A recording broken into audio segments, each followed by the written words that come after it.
vayan buscando en sus Biblias, por favor, Marcos, capítulo 3. Estamos avanzando en este precioso evangelio, donde nos presenta a Cristo como el siervo de Dios. Y el domingo pasado hemos comenzado este sermón que lleva por título Asuntos importantes que se deben conocer. Y usted recordará que el primer asunto que vimos fue quién da testimonio de Jesús, que abarca del versículo 7 al versículo 12. Y allí habíamos visto que los demonios no son los instrumentos de Dios para dar testimonio de Jesús. Jesús dio testimonio de sí mismo. Pero a través de la Biblia habíamos visto que también el Padre dio testimonio del Hijo. El Espíritu Santo también dio testimonio del Hijo. Jesús mismo también. Y luego vimos también que la cruz da testimonio de Cristo. Y luego se nos han entregado a nosotros el privilegio de dar testimonio de Cristo, mas no los demonios. Es por eso que Jesús los callaba. No tanto para que la gente no se diera cuenta que o supiera que él era el Hijo de Dios, no, sino que los demonios no tienen ese privilegio, no tienen ese honor de dar testimonio de Jesús. Luego vimos el segundo asunto. ¿Quién está listo al llamado de Jesús? Y eso abarcaba del versículo 13 hasta el versículo 19. Y allí vimos que Jesús llamó a hombres sencillos, hombres comunes y corrientes. ¿Para qué? Para que estuviesen con Él. Y vaya que Jesús pasó un tiempo bien sustancioso con sus discípulos. ¿Y para qué? Para capacitarlos. Es por eso que allí Jesús los llamó a ellos para que estuvieran con Él. Y allí usted recordará que Jesús pasó mucho tiempo con sus discípulos en el campo. Luego, cuando iba Jesús a hacer su ministerio público, allí sus discípulos estaban con Él, aprendiendo del Maestro. Pero también cuando los religiosos de su época, los escribas, los fariseos, los saduceos, los hostigaban al Señor, bueno, ellos observaban cómo el Maestro respondía sabiamente ante las preguntas con una mala intención que hacían los religiosos de su época. Y bueno, y luego para enviarlos a predicar. Y los discípulos luego, en pleno ministerio del Señor Jesús, que en otro tiempo lo estudiaremos, fueron a predicar, y ellos en otra parte, en otro evangelio menciona que regresaban gozosos porque hasta los espíritus se les sometían. Pero Jesús le dijo a ellos que no se gocen porque los espíritus se les someten, sino lo más importante, porque sus nombres están inscritos en el libro de la vida. Bueno, hoy vamos a ver el tercer asunto. Y el tercer asunto es, ¿quién forma parte de la familia de Jesús? Si usted se da cuenta, los tres asuntos que hemos visto son tres preguntas que surgen del mismo texto que encontramos en el capítulo 3. ¿Quién da testimonio de Jesús? ¿Quién está listo al llamado de Jesús? Y luego, ¿quién forma parte de la familia de Jesús? Y allí en el capítulo 3, en el versículo 20, busque por favor hermanos, Marcos capítulo 3, versículo 20, vamos a ver quién forma parte de la familia de Jesús. Lo primero que nos va a presentar Marcos es que la gente lo buscaba para que los sanara. Podríamos, porque acá también hay muchos maestros de la Biblia, podríamos también colocarle, no solamente la gente lo buscaba para que lo sanara, sino, ¿será la gente que lo buscaba para que lo sanara? Podríamos hacer esa pregunta. Porque la pregunta principal es, ¿quién forma parte de la familia de Jesús? Y aquí en el versículo 20 dice, y se agolpó de nuevo la gente, de modo que ellos ni aún podían comer pan. O sea, había tanto trabajo, había tanta necesidad. Entonces, Marcos nos dice que nuevamente las multitudes se juntaron, se aglomeraron para ser tocados por el Maestro. Estaba leyendo otro comentarista que decía, bueno, no sé dónde habrá buscado esa traducción, pero yo estaba buscándola, no la he encontrado, pero él dice que encontró una traducción que decía que la gente se aventaba. Bueno, no me sorprende, porque tan solamente cuando los que hemos ido para ser vacunados, habían lugares donde al inicio no se administraba bien el asunto de las colas y la gente protestaba y se juntaba y se lanzaban, algunos hasta se agarraban a golpes porque les parecía injusto que otro viniera después y entrara primero. Pero allí era evidente que Jesús estaba sanando, la gente lo sabía. Ya habían evidencias, ya era notorio que Jesús era un personaje totalmente diferente en palabras y hechos. Y la gente iba en multitudes para que tan solamente Él los tocara. La Biblia en otra parte nos dice también, en otro de los evangelios, que hasta su sombra sanaba a los enfermos. Su sombra tan solamente sacaba a los demonios. O sea, para que usted vea el poder y el testimonio que Jesús mismo daba de sí mismo. Entonces era tan grande, pero tan grande la necesidad que Jesús y sus discípulos se entregaron del todo para servir a las personas que llegaban apresurados, que llegaban cargados de sus problemas, infinidad de problemas, enfermedades, probablemente resentimientos, probablemente asuntos económicos, pero la gente venía. Y si no venía por enfermedad, venía con muchas cosas guardadas en su alma, porque sabía que cuando Jesús enseñaba la palabra de Dios, ellos iban a ser reconfortados, iban a tener paz, estaban seguros que iban a tener un cambio en su vida, porque Jesús no solamente predicaba, sino que sabía llegar al corazón de las personas, porque sus palabras estaban llenas e investidas de poder del Espíritu Santo. Entonces, estas personas llegaban sedientas de sanidad física y de sanidad espiritual. Y era tanta la necesidad que ni aún el Señor ni sus discípulos se daban abasto para tomarse un tiempito y descansar y aprovechar para comer. Entonces, desde ya el Señor nos está enseñando algo y nos está respondiendo poco a poco esta pregunta, ¿no? ¿Quién forma parte de la familia de Jesús? Porque dice que la gente lo buscaba para que lo sanara. Hermanos, formar parte de la familia de Jesús exige sacrificio, exige entrega, exige darse al Señor por amor, exige servir al prójimo, como lo enseñó y lo mostró el Salvador en cada instante de su vida. Jesús no fue insensible, Jesús no fue indiferente a la necesidad de la gente, sabiendo que la mayoría de la multitud solamente lo buscaba para que lo sanara y le solucionara sus problemas, porque después vemos lo que había en el corazón de la gente cuando Pilato preguntó, ¿a quién quieres que os suelte? ¿A Barrabás o a Jesús? Y la gente, ¿qué dijo? Barrabás. ¿A su rey quiere que los crucifique? Y la gente gritaba, crucifícale. Esa gente que probablemente fue sanada o que le sanó un familiar o que disfrutó y fue testigo de la alimentación de los 5,000. Ahora esa gente está clamando o exigiendo que Jesús sea crucificado. Entonces, esta multitud ¿será parte de la familia de Jesús? Pero una cosa es cierta, todo aquel que es salvo por el Señor experimenta la misericordia o la compasión del Señor, manifiesta en su vida esa misericordia, esa compasión hacia su prójimo. Cuando uno recibe al Señor en su vida, desde ese momento forma parte de la familia de Dios y no es indiferente a la necesidad espiritual de las personas que están bajo condenación por causa del pecado. No va a estar tranquilo.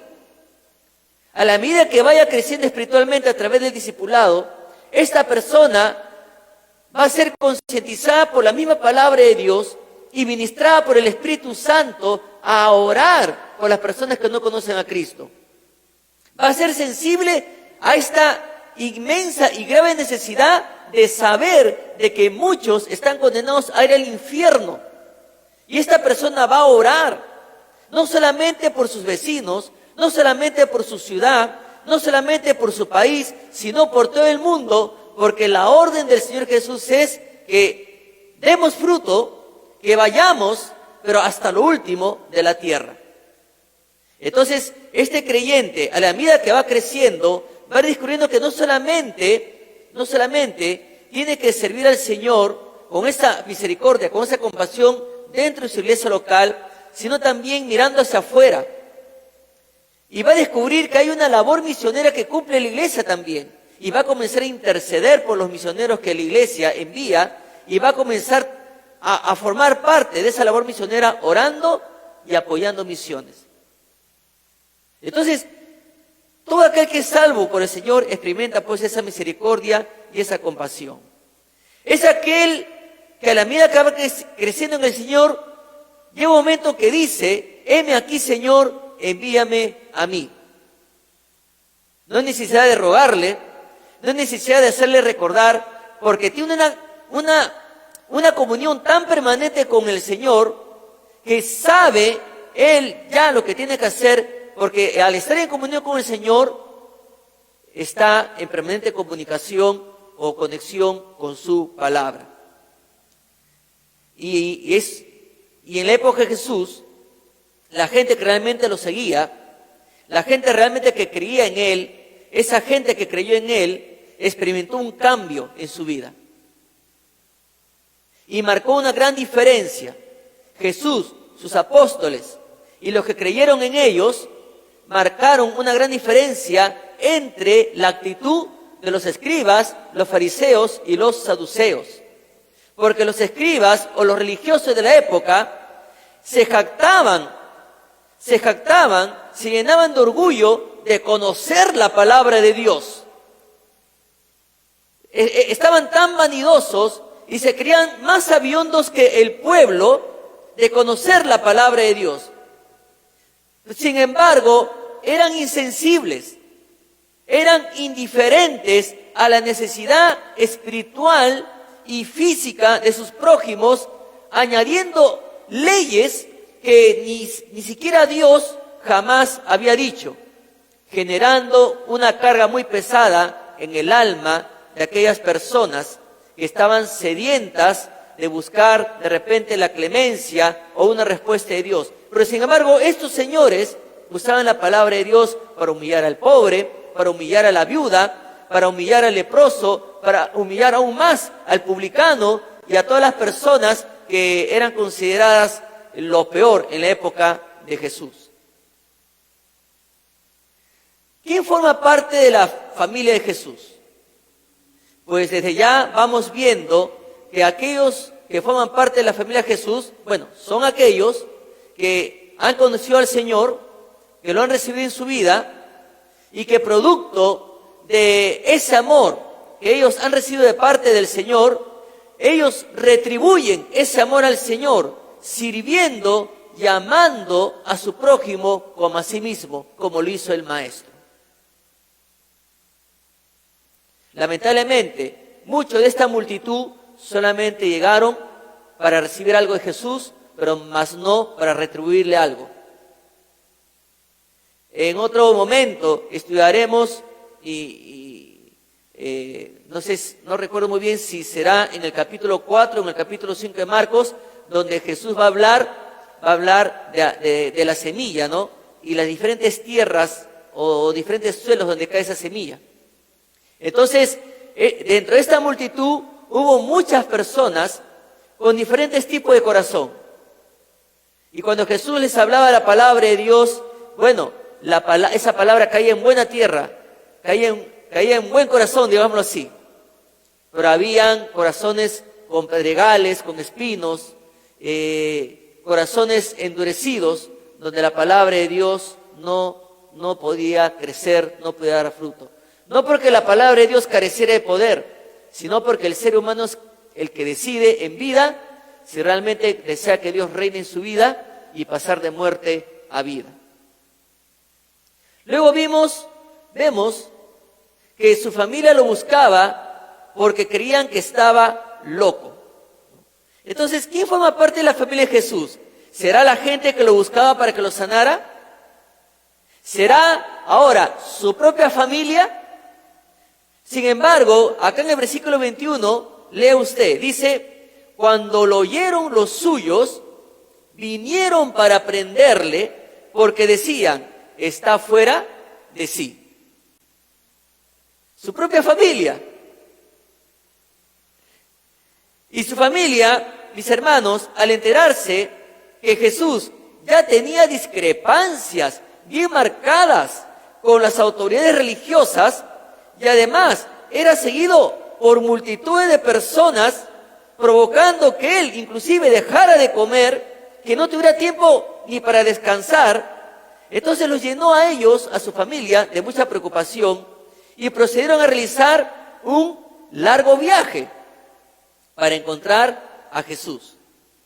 Es por eso que esa frase, vinieron para prenderle, no nos habla, esa palabra vinieron de que ellos vivían a media cuadra y, vamos a buscarlo porque para sacarlo de ahí. No, ellos tuvieron que realizar un cierto viaje y luego ya para encontrarlo, porque más adelante nos va a comentar Marcos que llegó la familia. Bien, entonces su familia, en el transcurso de ese viaje, ¿qué estarían hablando ellos? Sobre todo Jacobo, que más adelante llegó a ser el apóstol Santiago, que nos ha dejado su epístola, y también Jesús tuvo un hermano que se llamaba Judas, que también nos ha dejado una epístola. No Judas el Iscariote, no es el traidor. Entonces, ¿qué estarían comentando con María, la madre de Jesús? ¿Qué estarían comentando? Ellos seguramente, como aún no eran convertidos, estaban actuando como inconversos, salvo la madre del Señor, pero ellos le estarían diciendo solamente a su mamá, mamá, ¿cómo le va a hablar así a las autoridades religiosas? ¿Cómo se va a expresar así de las autoridades, de los representantes del Señor aquí en la tierra? ¿Cómo va a hablarles mal a ellos en las calles, en las plazas? Porque usted recuerde que Jesús, a donde iba, ¿quiénes lo seguían? Los religiosos. Entonces, ellos, pues no es posible que se esté portando de esa manera. Y por ahí, ya nos han contado que por ahí anda diciendo que Él es el Hijo de Dios. Y en un contexto judío, que un judío diga que es Hijo de Dios, en lo posible lo condenaban a muerte. Entonces, nos han contado que Él está diciendo que es Hijo de Dios. Mamá, está loco. Encima no come por atender a desconocidos. No, mamá, eso no puede quedar así. Vamos a traer a nuestro hermano. La falta de comida lo está debilitando físicamente y mentalmente. Y se puede meter en grandes líos con las autoridades religiosas y peor, mamá, se va a meter en líos con los romanos, con las autoridades romanas. Hay que traerlo porque nuestro hermano ya está fuera de sí, está loco. ¿Sabe qué, mi hermano? En el momento que uno recibe a Cristo, automáticamente su cuerpo se convierte en el templo donde mora el Espíritu Santo de Dios, donde mora la tercera persona de la Trinidad. Y esta tercera persona de la Trinidad nos insta a crecer. Y en ese proceso de crecer aprendemos con más razón que debemos permitir que el Espíritu Santo nos guíe a la luz de la palabra del Señor. Y también el mismo Espíritu Santo, a la luz de la palabra del Señor, nos va a guiar a servir al Señor con todo nuestro corazón, con toda nuestra alma y con todas nuestras fuerzas, a darnos del todo como el Señor se dio. Es por eso que ahora entendemos cuando Pablo dice, para mí el vivir es Cristo y el morir es ganancia. En otra parte, Pablo dice que se va a dar del todo, aunque amándolos más, se ha amado menos.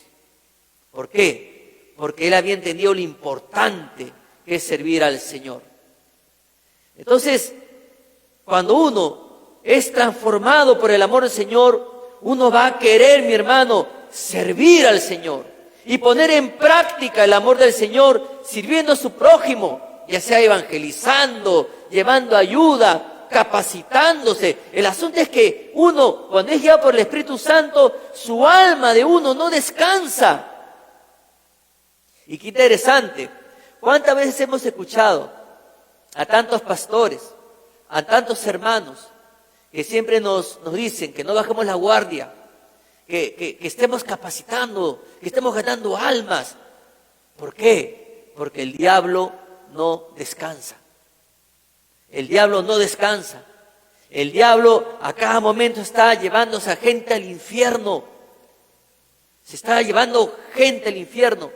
Y en esta pandemia se ha llevado a miles de seres humanos al infierno. Y eso debe tocar muy al fondo nuestra alma. Debe golpear eso nuestra alma. Debe empaparnos de angustia. Porque son miles que se han ido al infierno. Y eso debe motivarnos a doblar rodillas, a clamar, a llorar, para que Dios detenga el avance de este virus, para que miles que están sin Cristo no se vayan al infierno, para que su iglesia despierte, para que su iglesia deje de tener miedo, para que su iglesia deje de tener espanto ante este virus, porque Dios es más grande que este virus. Dios espera que tengamos la actitud de Daniel, la actitud de los amigos de Daniel. Usted recuerde a los amigos de Daniel. Mire, rey, sea que Dios nos libre o no nos libre, no nos vamos a postrar ante ti ni a tu imagen. Porque habían hecho una imagen que representaba al rey para que se la adore. Sea que nos libre o que no nos libre, no te vamos a adorar. Y cuando nos lanzaron ahí al horno de fuego, el rey vio que no eran tres, sino había uno más como un Dios. Mis hermanos, ha habido muchos hermanos que no están con nosotros. Pero hay hermanos que no se rindieron ante las circunstancias. Eran hermanos que estaban sirviendo al Señor. Tomaron sus precauciones, sí, pero de una manera u otra, porque este virus es tan peligroso, se contagiaron y ya no están con nosotros. Murieron en el campo de batalla. No murieron escondidos. Murieron en el campo de batalla. Murieron en la primera línea, pero no murieron escondidos.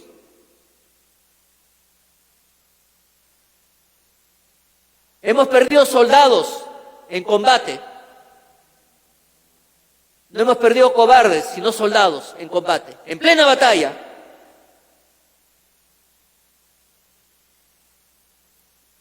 Y el asunto aquí es que muchas veces la familia que no conoce a Cristo, muchas veces se incomoda, muchas veces no nos comprenderán y nos preguntarán, los que no conocen a Cristo, ¿por qué tenemos que servir a gente extraña? ¿Por qué tenemos que hablarle de Dios a personas que ni siquiera conocemos? ¿Por qué tenemos que ir a la iglesia, a ciertas reuniones y estar horas y horas capacitándonos o sirviendo al Señor? ¿Estás loco? ¿Cómo vas a ir ahí? ¿Quieres morirte? ¿Qué haces ahí? ¿Acaso te van a dar tu ivermectina? ¿Acaso te van a pagar tu ampolla? ¿Qué haces ahí? ¡Estás loco! ¿Qué haces en este lugar perdiendo el tiempo? ¿Has perdido la razón? Cualquier día voy a ir a la iglesia y te voy a sacar porque le voy a decir al pastor, no, yo no quiero que mi hijo esté ahí. O mi esposo, está loco. Tengo que sacarlo de ahí. Ha perdido la razón. Otros dicen, algunos parientes, a mí me ha pasado, cuando venía a la iglesia, antes de la pandemia, pues no, me decían, mejor lleva tu cama para que duermas con el pastor. Seguramente a usted le han dicho eso. Pero lo más triste es que muchas veces estas reacciones son a veces de familias de creyentes, que al igual que los religiosos de la época de Jesús, cuestionan el servicio de sus hijos en la obra del Señor, ya sea cuestionando a sus hijos, cuestionando a su cónyuge. Puede haber razones entendibles. Si yo veo pues que mi hijo quiere venir a la iglesia, o una de mis hijas quiere venir a la iglesia, un momento, hijita, a ver, vamos a ver tu cuarto, ¿no? Entonces, si yo veo que su cuarto está en la situación cuando derrumbaron el muro de Berlín, todo desordenado, ¿no? Entonces, ¿cómo vas a irte a la iglesia si todavía ni siquiera has arreglado tu cuarto? ¿Has lavado tu ropa? No, primero lave su ropa. Tu mamá me ha dicho que hoy día te tocaba barrer la sala. ¿Has barrido la sala? No, todavía. Ya, cumpla primero su deber. Bueno, si es así es entendible, ¿no? Porque el cristiano se caracteriza por ser transparente, por ser honesto, ¿no? Y no voy a llegar a la iglesia fingiendo, ¿no? Amén, hermanos, Dios es un Dios de orden, he venido acá a servir a mi Señor. Hermano Jonathan, deme la escoba porque no, la casa del Señor tiene que estar limpia. Y su cuarto es un desastre. Usted va a su dormitorio, un desastre, ¿no? Y la mamá está renegando, el papá está renegando todos los días para que arregle el cuarto. No obedece. Y acá viene con otra careta. Bueno, en ese caso es entendible. Mamá, me voy a la iglesia porque quiero estudiar la Biblia. Ya, pero no quiere hacer sus tareas, no quiere estudiar. Entonces, hay detalles, hay razones, sí, en las cuales no se le debe prohibir al hijo congregarse, pero uno tiene que decirle, hijo, tienes que vivir la palabra de Dios. No puedes llegar a la iglesia siendo todo un hipócrita.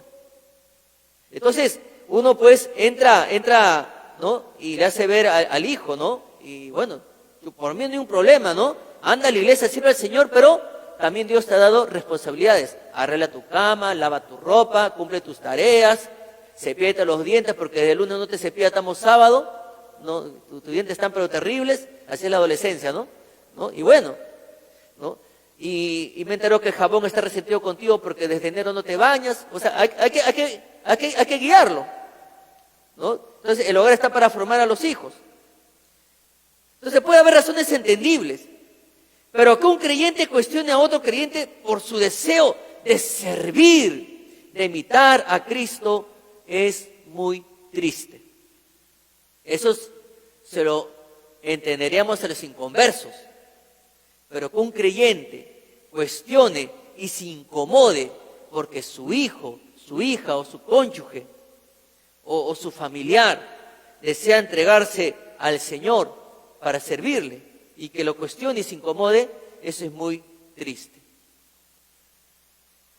Y lo toman muchas veces por loco. Y eso lo experimentó el Señor.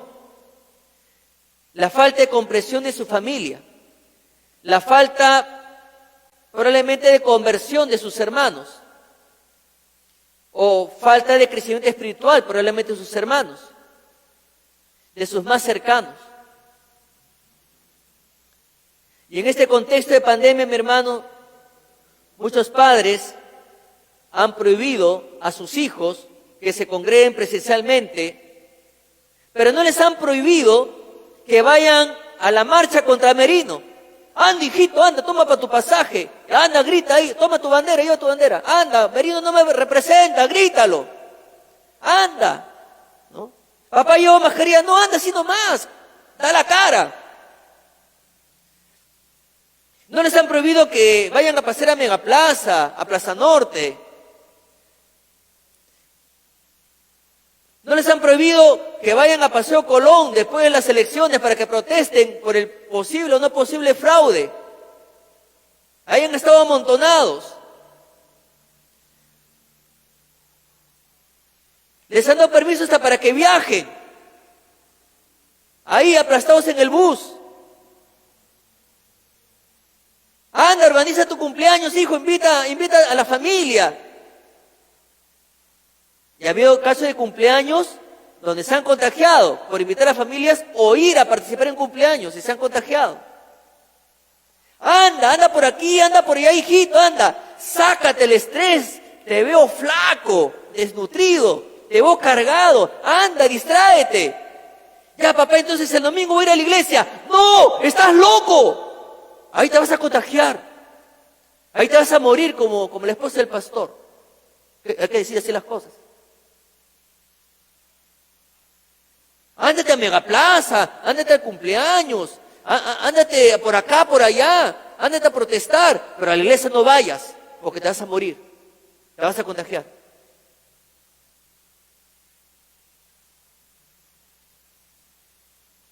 No, papá, tengo que congregarme, papá, tengo que seguir creciendo. ¿Estás loco, hijo? ¿Estás loca, hija? Si vas ahí, pues, te condenas a muerte. Te vas a ir a morir. Anda mejor allá, que se va a casar tu primo, ahí anda, pero no ves a la iglesia. Esa es la situación que estamos viendo en muchas iglesias. No se contagian en otros lugares, pero en la iglesia sí te vas a contagiar. Como también hay padres que están animando a sus hijos. Hijo, vaya a la iglesia. Ya nos han dado pautas, hijo, para evitar contagios. Anda con tu doble mascarilla, lleva tu alcohol, ¿no? Si tienes miedo, lleva tu alcohol entero, si dices que tienes miedo, ¿no? Y bueno, y ahora sí ya sabemos cómo enfrentar este virus, ¿no? Y bueno, ándate bien preparado, bien protegido. Vaya a escuchar la palabra de Dios. No, papá, dicen. No, ahí me puedo contagiar. Pero sí se va a pasar a otros lugares. Se va a pasar a otros lugares. Si es varoncito, se va a jugar una pichanguita, un partidito con sus amigos. Se rozan, chocan cuando juegan pelota. Se bajan la mascarilla para respirar bien, ¿no? Meten un gol, todos se abrazan, ¿no? Pero a la iglesia no viene porque se va a contagiar. Entonces, estamos viendo, pues, situaciones muy tristes que se están presentando en este contexto de pandemia. Entonces, ¿quién forma parte de la familia de Dios? ¿Saben? Quien forma parte de la familia de Dios está avanzando en la gran comisión que Cristo ha ordenado en todo tiempo, situación o circunstancia. Es aquel que cumple el llamado de Dios y para ello se requiere valor y compromiso. Valor y compromiso se requiere.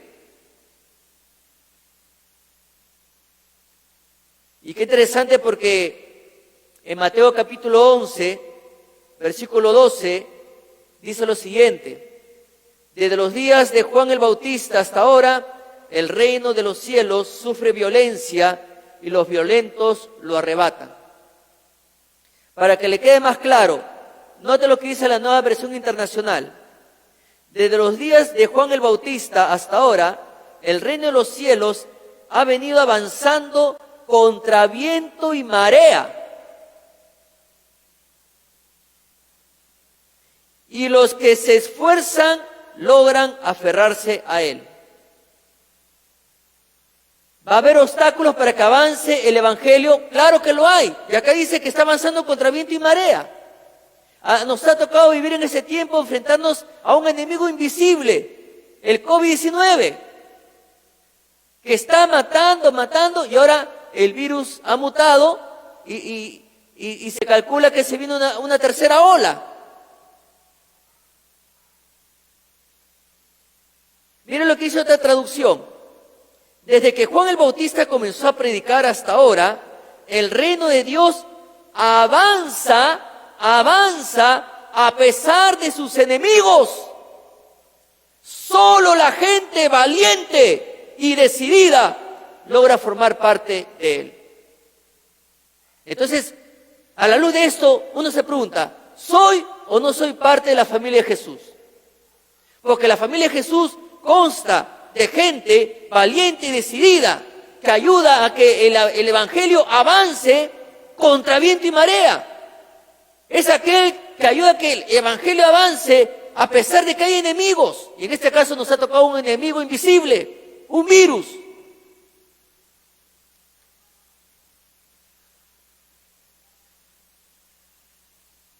En Hechos capítulo 4, versículo 29 al 30. ¿Quién era el enemigo en ese momento? De los que querían servir a Cristo, de los que querían hacer que el evangelio avance.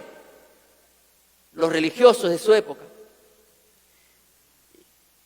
Y ya que habían sido amenazados para que no prediquen el evangelio, miren la oración que dicen estos señores. Y ahora, Señor, mira sus amenazas y conceda a tus siervos que con todo denuedo hablen tu palabra, mientras extiendes tu mano para que se hagan sanidades y señales y prodigios mediante el nombre de tu santo Hijo Jesús. Pero note bien lo que dice la Nueva Versión Internacional. Ahora, Señor, toma en cuenta sus amenazas y conceda a tus siervos el proclamar tu palabra sin temor alguno. Por eso, extiende tu mano para sanar y hacer señales y prodigios mediante el nombre de tu santo siervo Jesús. Y mire lo que dice la traducción actual. Ahora, Dios nuestro, mira cómo nos han amenazado. Ayúdanos a no tener miedo de hablar de ti ante nadie. Ayúdanos a sanar a los enfermos y a hacer milagros y señales maravillosas. Así harás que la gente vea el poder de tu siervo Jesús, a quien elegiste.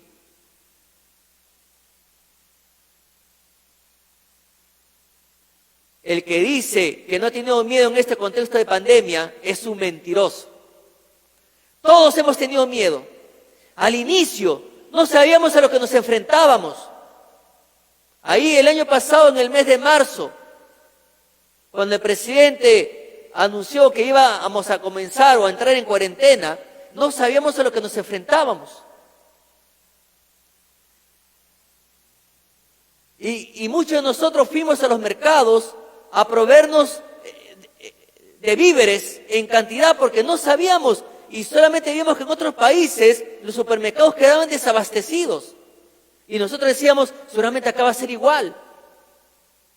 Veíamos cómo la gente comenzaba a vestirse usando protectores, una ropa extraña que jamás habíamos usado y que ahora la estábamos usando, unas ropas especiales para protegernos del virus, mascarillas, protector facial. Nunca imaginábamos que íbamos a usar eso, que solamente estábamos acostumbrados a verlos en las películas. Pero también se prohibió que la iglesia se congregue presencialmente. Hasta que poco a poco hemos ido conociendo y aprendiendo cómo enfrentar este virus.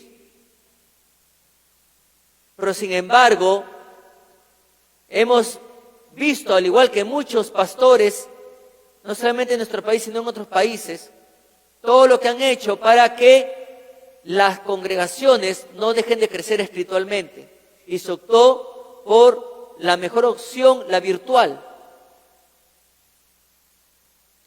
Y costó mucho adaptarnos a eso.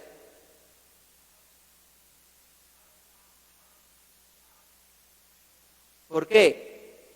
Porque no hay motivo para dejar de predicar. No hay motivo para dejar de evangelizar. No hay motivo para dejar de ganar almas. Y comenzamos a orar. En la ruta de ese proceso, ¿no? Comenzamos a orar. Señor, da sabiduría a los científicos para que puedan crear una vacuna, para que puedan evitar que la gente se contagie en grandes cantidades.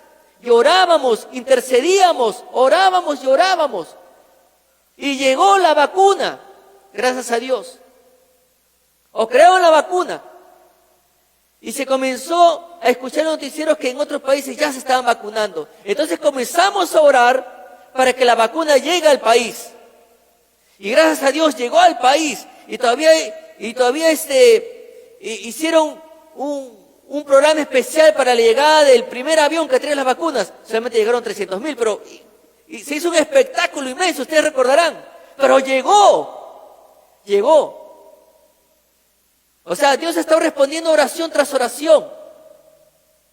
Lo interesante ahora es que hay muchos creyentes que tienen sus 2 vacunas, pero dicen, me voy por acá, me voy por allá y por allá, pero a la iglesia no porque me puedo contagiar. Y Dios, ¿qué quiere hacer a través de nosotros? Dios quiere obrar sanidad en las almas de las personas. Dios quiere sanar esas heridas que ha provocado esta pandemia. Porque muchos seres humanos han perdido, y hemos perdido, porque mi familia también ha perdido seres queridos por esta pandemia. Hemos perdido seres queridos, y lo que nos consuela a nosotros es el amor de Cristo. Pero a ellos que no conocen al Señor, no tienen quien les consuele sus almas. No tienen quien les consuele sus almas. Y muchos han quedado destrozados. Muchos han quedado pisoteados y aplastados por la depresión. Muchos han quedado aterrados. Porque pasar por una experiencia de COVID genera terror, miedo. Porque la gente que estuvo internada en el hospital ha visto a otros morir. Ha visto a otros agonizar día tras día. Ha visto a otros llorar. Y sobre todo han experimentado una soledad total. Eso han compartido creyentes que han estado internados por COVID, pero que su alma tenía reposo porque su Rey es Cristo. Pero ellos han visto muchos inconversos desesperados, aterrados, y que luego murieron sin Cristo. Y lo peor, estas personas que estaban internadas no podían testificarle. ¿Por qué? Porque cuando uno es internado, según la gravedad de tu caso, te amarran, porque te quedas en una posición, no puedes moverte de esa posición boca abajo, te amarran, a no ser que te induzcan a un coma. Y así no te amarren, y así no te pongan boca abajo, estás prohibido de irte a la otra cama a testificarle, porque de repente esta persona está menos grave, o tú estás menos grave y no quieren pues que te empeores. O sea, hay una prohibición total, no puedes moverte de tu cama, ahí de tu camilla en el hospital. Y si uno se da la gravedad de tu caso, si tú puedes comer, come, pero hay otros que te dan la comida, según sea la gravedad de tu caso. Pero Dios quiere hacer sobre nosotros. Este virus nos amenaza. Este virus nos quiere detener en el avance. Y detrás de este virus está alguien que quiere llevarse millones y millones de personas al infierno por toda la eternidad. Y Satanás está llevando a miles de personas de todo el planeta al infierno. Sin embargo, no es motivo para que nosotros nos paralicemos. No es motivo para que nosotros nos detengamos. No es motivo para que nosotros caigamos como los fariseos y los escribas de la época de Jesús. No es motivo para que nos volvamos insensibles, indiferentes al dolor de nuestro prójimo en este momento.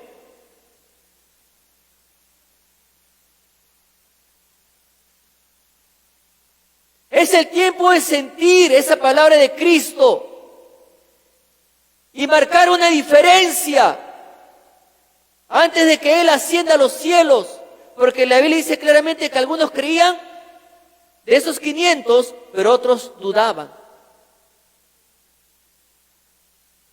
Y Jesús, en medio de los que creían y dudaban, Jesús dijo: toda potestad me es dada en el cielo y en la tierra. Id y haced discípulos a todas las naciones. En medio de las amenazas, en medio de los enemigos. Mis hermanos, hoy tenemos un enemigo invisible. No solamente el COVID, tenemos a un enemigo también invisible y permanente que no descansa, que es Satanás. Mientras más paralizados estamos, Él va a estar victorioso. Pero nosotros no debemos olvidar algo, que el que forma parte de la familia de Jesús anda de día en día victorioso, tan solamente y únicamente en Cristo Jesús. No anda derrotado, anda victorioso. Pero ahora, miren lo que dicen los religiosos. Los religiosos decían que Jesús estaba poseído. Lea el versículo 22. Pero los escribas que habían venido de Jerusalén decían que tenía Belcebú y que por el príncipe de los demonios echaba fuera los demonios. O sea, los religiosos acusaron a Jesús que todo lo que hacía, lo que realizaba, dice que todo eso lo hacía en el poder de Belcebú. Ahora, el nombre Belcebú se refería originalmente a Baal-Zebul, que significa el príncipe de Baal. Este ídolo era el dios principal de la ciudad filistea de Ecrón, que se menciona pues en Primera Reyes. Pero para expresar su desprecio, los israelitas burlonamente lo denominaron Baal-Zebub, que significa Señor de las moscas, que se menciona también en Segunda Reyes. Y para la época del Señor Jesús ya se le llamaba Belcebú, o Belcebub, que se había convertido en un nombre, en este caso para Satanás, que es lo que los fariseos pretendieron asociar al Señor Jesús. Pero, ¿cuál va a ser la respuesta de Jesús? Jesús va a usar dos parábolas para refutar a estos religiosos que lo estaban hostigando. Jesús le dijo, Satanás no puede luchar contra sí mismo. De eso trata la primera parábola. Y ahí de versículo 23 al 26 dice lo siguiente. Y habiéndolos llamado, les decía en parábolas, ¿cómo puede Satanás echar fuera a Satanás?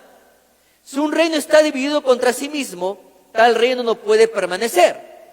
Y si una casa está dividida contra sí misma, tal casa no puede permanecer.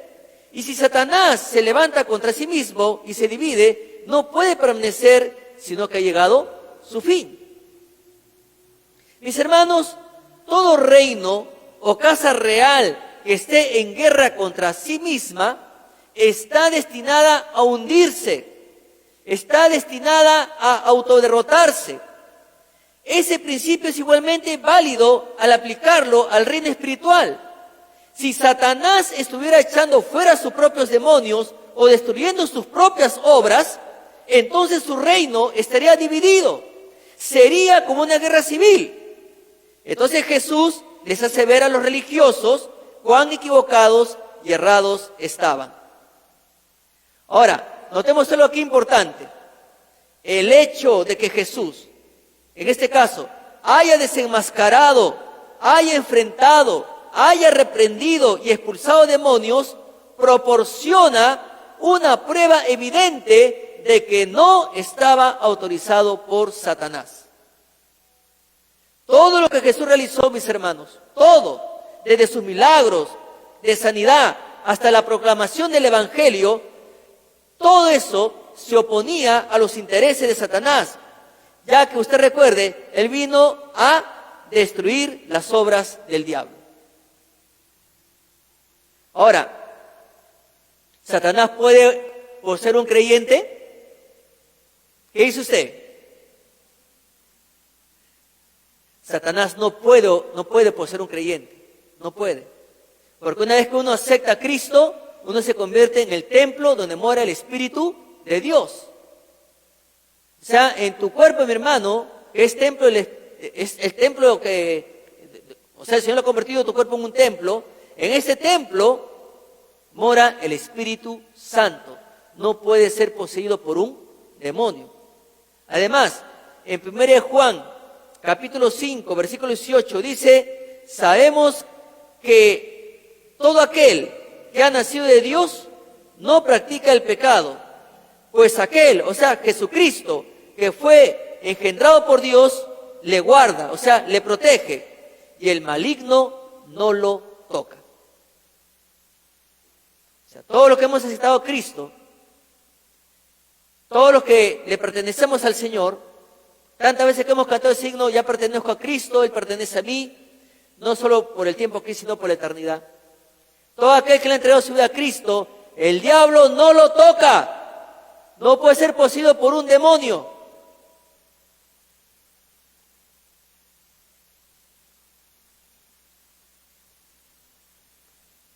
El mundo carismático es lo que enseña esa herejía. Los carismáticos dicen, el hermano está poseído. La hermanita está poseída. No. La Biblia dice claramente que aquel que ha creído en Jesús no puede ser tocado por el diablo ni por el demonio. Y el Señor Jesús va a iniciar pues luego con la segunda parábola, la casa del hombre fuerte. Y el versículo 27 dice lo siguiente: ninguno puede entrar en la casa de un hombre fuerte y saquear sus bienes si antes no le ata, y entonces podrá saquear su casa. Si alguien quisiera entrar en la casa de un guerrero o tirano, primero debería dominarlo. Y acá el Señor Jesús está usando una terminología militar. Ahora, en la analogía del Señor, el hombre fuerte, ¿a quién representa? El hombre fuerte representa a Satanás.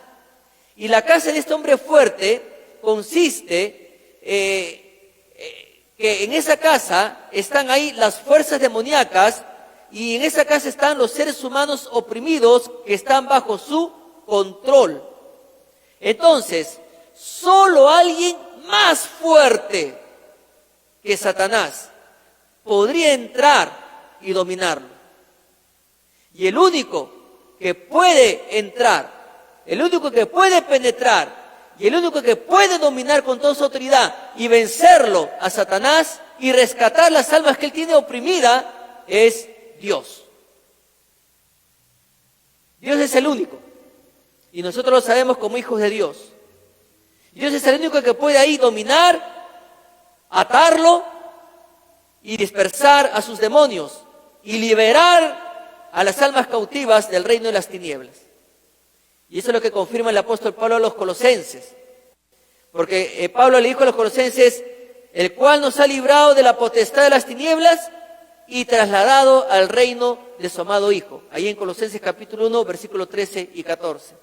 Luego Pablo se dirige a los efesios y les dice, y Él os dio vida a vosotros cuando estabais muertos en vuestros delitos y pecados, en los cuales anduvisteis en otro tiempo, siguiendo la corriente de este mundo, conforme al príncipe de la potestad del aire, el espíritu que ahora opera en los hijos de desobediencia, entre los cuales también todos nosotros vivimos en otro tiempo, en los deseos de nuestra carne, haciendo la voluntad de la carne y de los pensamientos, y éramos por naturaleza hijos de ira, los mismos que los demás. Y luego, a partir del versículo 4, Pablo comienza a compartir los resultados de haber confiado en Cristo. Porque él comienza diciendo, pero Dios, que es rico en misericordia, por su gran amor con que nos amó. Mis hermanos, Dios es el único. Y Dios no ha cambiado. Dios es el único que tiene el poder para penetrar el dominio de Satanás y dominarlo a Satanás y sacar las almas que él tiene cautiva, siempre y cuando esa alma se humilla ante los pies de Jesús. Entonces, el hecho de que Jesús ejerciera tal poder demostraba pues que Jesús es el Hijo de Dios y que Jesús le pertenecía a Dios, ya que solo Dios posee esa clase de autoridad absoluta. Pero luego viene, mis hermanos, la advertencia de Jesús. No es lo que dice el versículo 28 hasta el versículo 30. De cierto os digo que todos los pecados serán perdonados a los hijos de los hombres. Y las blasfemias, cualesquiera que sean, Pero cualquiera que blasfeme contra el Espíritu Santo no tiene jamás perdón, sino que es reo de juicio eterno, porque ellos habían dicho, tiene espíritu inmundo. ¿Qué está pasando acá? Por mucho tiempo seguramente usted está preocupado. ¿Habré blasfemado contra el Espíritu Santo? Si blasfemo contra el Espíritu Santo, voy a perder mi salvación, de repente habrá dicho. Lo que pasa es que este versículo ha sido interpretado erróneamente por muchos líderes, por muchos pastores, por no analizar el contexto. ¿Cuál es la blasfemia contra el Espíritu Santo? Aquí el contexto es que el Señor Jesús está proclamando y los religiosos no le creen. Los religiosos se rehúsan a creer en el Hijo de Dios, al mensaje que le está dando. Entonces, ¿qué hacen ellos? Ese hombre hace milagros en el poder de Satanás. Esa es una blasfemia contra la obra del Espíritu Santo. A no ser que estos hombres se arrepientan, crean en Jesús, entonces pueden ser perdonados. Pero mientras no crean a Jesús, mientras no se arrepientan, siguen bajo condenación. Para hacerlo más sencillo, si usted no acepta a Cristo, si usted rehúsa este mensaje, o sea, al inconverso, si rehúsa creer este mensaje, entonces sigue bajo condenación. Su actitud es una blasfemia contra el Espíritu Santo, porque la Biblia dice que el Espíritu Santo es el que convence de pecado, de juicio, cada vez que se proclama el mensaje de la palabra de Dios. Entonces, la persona que endurece su corazón contra el mensaje de la palabra de Dios está en un acto de blasfemia contra el Espíritu Santo y sigue bajo condenación, a no ser que se arrepienta y cree en Cristo y lo recibe en su vida. ¿Cómo sabemos que Dios sí puede perdonar a un blasfemo? Un día alguien dijo, habiendo yo sido antes blasfemo, perseguidor e injuriador, mas fui recibido a misericordia, porque lo hice por ignorancia en incredulidad. ¿De quién está hablando acá? El apóstol Pablo. El apóstol Pablo fue un blasfemo. Él no creía en el mensaje del Evangelio, hasta que un día Dios tocó su corazón. Mis hermanos, otros lo escuchaban para saber y hacer la voluntad de Dios. Había mucha gente que se acercaba para escuchar a Jesús, porque realmente querían escucharlo, porque realmente querían saber, porque realmente querían hacer la voluntad de Dios. Pero dice la Biblia que vienen después sus hermanos y su madre, o sea, ya llegaron, después de un largo viaje. Y quedándose fuera, enviaron a llamarle, y la gente estaba sentada alrededor de él, y le dijo, tu madre y tus hermanos están afuera y te buscan. Él respondió diciendo, ¿quién es mi madre y mis hermanos? Y mirando a los que estaban sentados alrededor de él, dijo, he aquí mi madre y mis hermanos, porque todo aquel que hace la voluntad de Dios, ese es mi hermano, esa es mi hermana, esa es mi madre. Ahora, Jesús conocía a cada miembro de su familia terrenal. Tampoco mostró una falta de respeto contra su madre y sus hermanos. Pero a diferencia de los escribas y los fariseos, quienes se resistieron y blasfemaron del Espíritu Santo al rechazar el mensaje del Hijo de Dios, los verdaderos discípulos tienen muchísimo cuidado de hacer la voluntad de Dios, honrando a Jesucristo como su Salvador personal. Ahora, en este contexto de pandemia, tristemente, muchos han terminado deshonrando al Señor. Lo han dejado. Entonces Jesús pregunta, ¿quién es mi madre y mis hermanos? ¿Los que creen que estoy loco? ¿Los que dicen que todo lo que hago, lo hago en el poder de Satanás? No, dice Jesús. No. Y Marcos tiene una pluma muy fina. Resumiendo todo el capítulo 3, Marcos tiene una pluma muy fina. No dice, mi madre y mis hermanos, mi familia espiritual, son aquellos que hacen la voluntad del Padre, son aquellos que me honran, son los valientes, son los comprometidos, que dan gloria a Dios. De eso se trata el capítulo 3.